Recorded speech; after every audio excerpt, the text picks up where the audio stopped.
ಬಾಗೇಪಲ್ಲಿ ಶಾಸಕ SN ಸುಬ್ಬಾರೆಡ್ಡಿ ಮೇಲೆ ಇಡೀ ದಾಳಿ ವಿಚಾರ ಇಡೀ ಜಿಲ್ಲೆಯಲ್ಲಿ ಒಂದು ಚರ್ಚೆಗೆ ಗ್ರಾಸ ಮಾಡಿಕೊಂಡಿತ್ತು.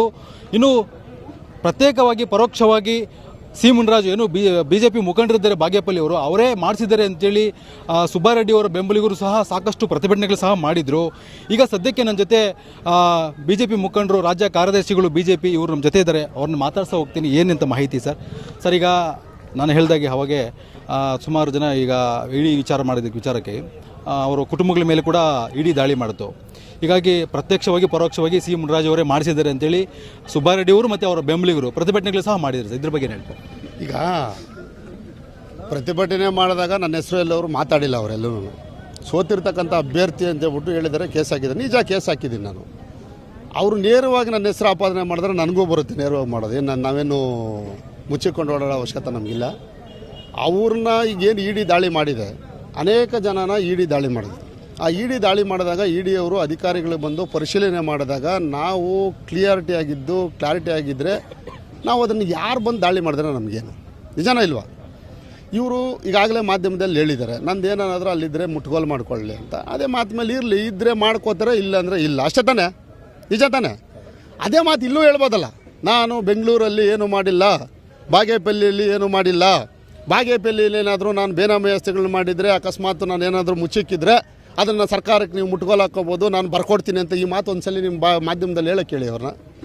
ಅದನ್ನು ಬಿಟ್ಬಿಟ್ಟು ಸುಮ್ಮನೆ ಭಾರತೀಯ ಜನತಾ ಪಕ್ಷದವರು ಮೋದಿಯವರು ಮಾಡಿಸಿದ್ರು, ಸರ್ಕಾರ ಅವ್ರದ್ದಿದೆ ಕೇಂದ್ರದಲ್ಲಿ ಅದಕ್ಕೆ ಮಾಡಿಸ್ಬಿಟ್ಟಿದ್ದಾರೆ, ಇವತ್ತು ಸೋತಿರ್ತಕ್ಕಂಥ ಅಭ್ಯರ್ಥಿ ಮಾಡಿಬಿಟ್ಟಿದ್ದಾರೆ ಅಂದರೆ ನನ್ನ ಹತ್ರ 106 ಜನ ಬರ್ತಾರೆ. ನಿಮ್ಮ ಹತ್ರ ಯಾವ ರೀತಿ ನನ್ನ ಮೇಲೆ ಹತ್ಕೊಂಡು ಬರ್ತಾರೋ ನಿಮ್ಮ ಹಗರಣಗಳನ್ನು ನಿಮ್ಮ ಏನು ಒಂದು ಇದನ್ನು ನನ್ನ ಹತ್ರ ತಗೊಂಬಂದು ಅನೇಕ ಜನ ಕೊಡ್ತಾರೆ. ಅನೇಕ ಜನ ಕಂಪ್ಲೇಂಟು ಮಾಡಿದ್ದಾರೆ. ಅನೇಕ ಮಾಧ್ಯಮಗಳಲ್ಲೂ ತಮ್ಮದು ಬಂದಿದೆ. ನಾನು ಬಾಗೇಪಲ್ಲಿಗೆ ಬಂದಾಗಿಂದ ನೋಡ್ತಾ ಇದ್ದೀವಿ, ಅನೇಕ ಮಾಧ್ಯಮದಲ್ಲಿ ವಿಜಿಲ್ಸ್ ಮಾಡೋ ಇದೆ. ನೀವು ಸೆಷನ್ನಲ್ಲೇ ನೀವು ಕೂತ್ಕೊಂಡು ಸರ್ಕಾರದ ಆಸ್ತಿ ಪಾಪ ಯಾರೋ ಶಿವಾರೆಡ್ಡಿ ಅಂತ ಒಬ್ಬರು ಪಾಪ ಅವರು ಜಮೀನು ಮಾಡ್ಕೊಂಡಿದ್ರು ಒಂದು 200 ಎಕರೆ ಅಲ್ಲಿ ಊರ ಹತ್ರ. ಆ ಶಿವಾರೆಡ್ಡಿ ಅವ್ರ ಹೆಸರು ಹೇಳ್ಕೊಂಡು ಒಂದೆಲ್ಲ ಬೇನಾಮಿ ಆಸ್ತಿ, ಇದು ಸರ್ಕಾರದ ಆಸ್ತಿ, ಇದನ್ನು ಎಲ್ಲ ಪೂರ್ತಿ ಮುಟ್ಗೋಲು ಹಾಕ್ಕೊಬೇಕು, ಯಾವುದೇ ಕಾರಣಕ್ಕೂ ಬಿಡಬಾರ್ದು, ಇದನ್ನು ಎಲ್ಲ ಬೋಗಸ್ ರೆಕಾರ್ಡ್ ಮಾಡಿದ್ದಾರೆ ಅಂತೇಳ್ಬಿಟ್ಟು ನೀವೇ ಸೆಷನ್ನಲ್ಲಿ ಮಾತಾಡಿದ್ದೀರಲ್ಲ ಸರ್ ನೀವು ಶಾಸಕರು. ಇವತ್ತು ನೀವು ಅವ್ರನ್ನೇ ಬ್ಲ್ಯಾಕ್ ಮೇಲ್ ಮಾಡಿಬಿಟ್ಟು ಮತ್ತೆ ಅದೇ ಶಿವಾರೆಡ್ಡಿ ಅವ್ರನ್ನ ಕರ್ಕೊಂಡು ಅವ್ರನ್ನ, ಯಾಕಂದರೆ ಈಗ ಪಾಪ ಅದನ್ನು ದುಡ್ಡು ಹಾಕಿರ್ತಾನೆ, ಅದನ್ನು ಇನ್ಯಾರು ಬರಲ್ಲ. ಇವರು ಶಾಸಕರ ವಿರುದ್ಧ ಸೆಷನ್ನಲ್ಲಿ ಮಾತಾಡಿರ್ತಾರೆ. ಸೆಷನ್ನಲ್ಲಿ ಮಾತಾಡಿದಾಗ ಭಯ ಪಡ್ತಾರೆ ಯಾರು ತಗೊಳ್ಳೋಕ್ಕೆ. ಪಾಪ ಇದನ್ನ ದುಡ್ಡು ಹಾಕಿ ಸಾಲ ಮಾಡಿ ಶಿವಾರೆಡ್ಡಿ ದುಡ್ಡು ಹಾಕಿರ್ತಾನೆ. ಇವತ್ತು ವಿಧಿ ಇಲ್ಲ. ಶಿವಾರೆಡ್ಡಿ ಮತ್ತೆ ತಿರ್ಗಾ ಶಿವಾರೆಡ್ಡಿ ಪಾಪ ನನಗೆ ಎಲೆಕ್ಷನ್ ಮಾಡಿದ್ರು, ಆ ಒಂದು ಕೋಪ ಕೂಡ ಇವ್ರಿಗಿತ್ತು. ತಗೊಂಡೋಗಿ ಇವತ್ತೇನು ಮಾಡಿದ್ರು, ಎಲ್ಲ ಇವರು ಮಗಳಿಗೆ, ಅಳಿಯನಿಗೆ, ಬಾಮೈದನಿಗೆ, ಮತ್ತೊಬ್ಬರಿಗೆ, ಇನ್ನೊಬ್ಬರಿಗೆ ಎಲ್ಲ ರಿಜಿಸ್ಟ್ರಿಗಳು ಮಾಡ್ಕೊಂಡಿದ್ರಲ್ಲ ಸ್ವಾಮಿ ನೀವು. ಇದು ಬೇನಾಮಿ ಆಸ್ತಿ ಅಲ್ವಾ? ಇವತ್ತು ಸರ್ಕಾರ ಇಲ್ವಾ? ಸರ್ಕಾರದ ಆಸ್ತಿ ಇಲ್ವಾ ಇದು? ಇದನ್ನ ಹೇಳಿ ಫಸ್ಟು ಮಾಧ್ಯಮದ ಮುಖಾಂತರ ಇದನ್ನ ಹೇಳ್ಬೇಕು ನೀವು. ಯಾಕಂದರೆ ಬಾಗೇಪಲ್ಲಿ ಇಲ್ಲಿನ ಬೇಜಾನಿದೆ. ಮೊನ್ನೆ ತಾನೇ ಗುಡ್ಬಂಡೆ ಹತ್ರ 100 ಎಕರೆ ಮಾಡಿದ್ದೀರಾ, ಆ ಕಡೆ ಈ ಕಡೆ ಜಿಲ್ಲಾಜಿರ್ಲ ಹತ್ರ ಗೂಳೂರು ಹೋಬಳಿಯಲ್ಲಿ ಒಂದು 100-200 ಎಕರೆ ಮಾಡಿದ್ದೀರಾ, ಆ ಕಡೆ ರಾಜಶರ್ವ ಹತ್ರ ಒಂದು 100-200 ಎಕರೆ ಮಾಡಿದ್ದೀರಾ. ಅನೇಕ ನೀವು ಬಂದಾಗಿಂದನೂ ಒಂದು RTIಗೆ ಹಾಕ್ಬಿಡೋಣ. ಸರ್ಕಾರದಲ್ಲಿ ಯಾವ ರೀತಿ ಎಷ್ಟು ಜನ ಗ್ರಾಂಟ್ಗಳು ಮಾಡಿಸಿದ್ದೀರಾ ನೀವು, ಎಷ್ಟು ಜನಕ್ಕೆ ನೀವು ಗ್ರಾಂಟ್ ಆಗಿದೆ, ಪಾಪ ಅವ್ರ ರೈತರು ಅವರೇ ಇದ್ದಾರಾ ಇಲ್ಲ ನೀವು ಇದ್ದೀರಾ ಪೊಸಿಷನಲ್ಲಿ, ಆ ಗ್ರಾಂಟ್ಗಳಾಗಿರ್ತಕ್ಕಂಥ ಲೀಸ್ ಪೀರಿಯಡ್ ಮುಗಿದೇ ಮಾಡ್ಕೊಂಡಿರ್ತವೆ, ಎಷ್ಟಿರ್ತವೆ ಅಂತ ಅಂದ್ಬಿಟ್ಟು ಎಲ್ಲ ಇದೆ ಸ್ವಾಮಿ. ನೀವೆಲ್ಲ ಅರ್ಥ ಮಾಡ್ಕೊಬೇಕು. ನಾನು ಇವತ್ತಿಗೆ ಇವೆಲ್ಲ ಕೂಡ ಎಷ್ಟೇ ಜನ ನನಗೆ ತಂದು ಕೊಟ್ಟರು ಕೂಡ ನಿಮ್ಮದನ್ನು ನಾನು ಒಂದೂ ಕೂಡ ಇವತ್ತಿಗೆ ಒಂದು ಪ್ರೆಸ್ ಮೀಟಲ್ಲಿ ಮಾತಾಡಿಲ್ಲ. ನಾನು ವೈಯಕ್ತಿಕವಾಗಿ ನಿಮಗೆ ದ್ವೇಷ ಇದು ಮಾಡೋಕ್ಕೆ ಹೋಗಿಲ್ಲ. ಈ ಡಾಕ್ಯುಮೆಂಟು ನಿಮಗೆ ಕಾಣಿಸುತ್ತೆ. 2.5 ವರ್ಷದಿಂದನೇ ನನಗೂ ಬಂದು ತೋರಿಸಿದ್ರು. ಆ ತೋರಿಸಿದಾಗ ಆತನ ಫಾರಿನಲ್ಲಿದ್ದರೆ ನನಗೇನು, ಇನ್ನೊಂದು ಕಡೆ ನನಗೇನಿದ್ರೆ ನನಗೇನು ಅಂತ ಹೇಳ್ಬಿಟ್ಟು ನಂದು ಹೋರಾಟ ಏನಿದೆ, ನಂದು ಕೇಸ್ ಏನು ಹಾಕಬೇಕಾಗಿದೆ ಹಾಕಿದ್ದೀನಿ.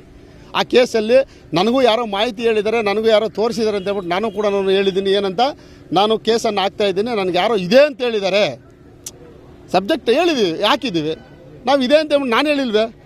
ನನಗೆ ಯಾರೋ ಹೇಳಿದ್ದಾರೆ ಇರ್ಬೋದೇನೋ ಅಂತ ಇದೆ. ಅದನ್ನು ನಾವು ಕಾನೂನು ಪ್ರಕಾರ ಏನಿದೆಯೋ ಅದನ್ನು ಹೋರಾಟಕ್ಕೆ ಕಾನೂನು ಪ್ರಕಾರ ಏನಿದೆಯೋ ಕೋರ್ಟಲ್ಲಿ ನಾನು ಈಗಾಗಲೇ ಹಾಕಿದ್ದೀನಿ. ಏನು ಡಾಕ್ಯುಮೆಂಟ್ ಹಾಕಬೇಕು ಹಾಕಿದ್ದೀನಿ.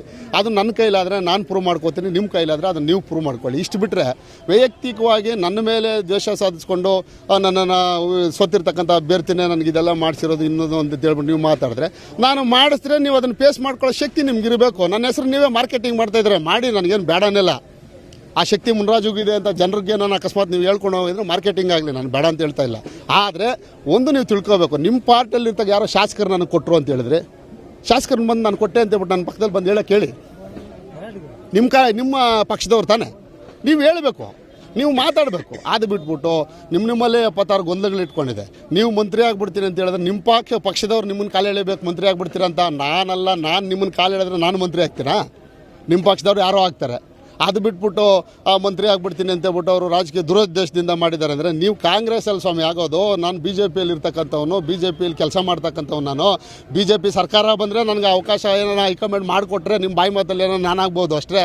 ಅದು ಬಿಟ್ಟರೆ ನೀವೀಗ ಸರ್ಕಾರ ನಿಮ್ಮದಿದೆ, ಆಡಳಿತ ಅಭಿವೃದ್ಧಿ ಮಾಡೋದೇನಿದೆ, ನೀವು ಅಭಿವೃದ್ಧಿ ಮಾಡೋ ಕಡೆ ಗಮನ ಕೊಡಿ.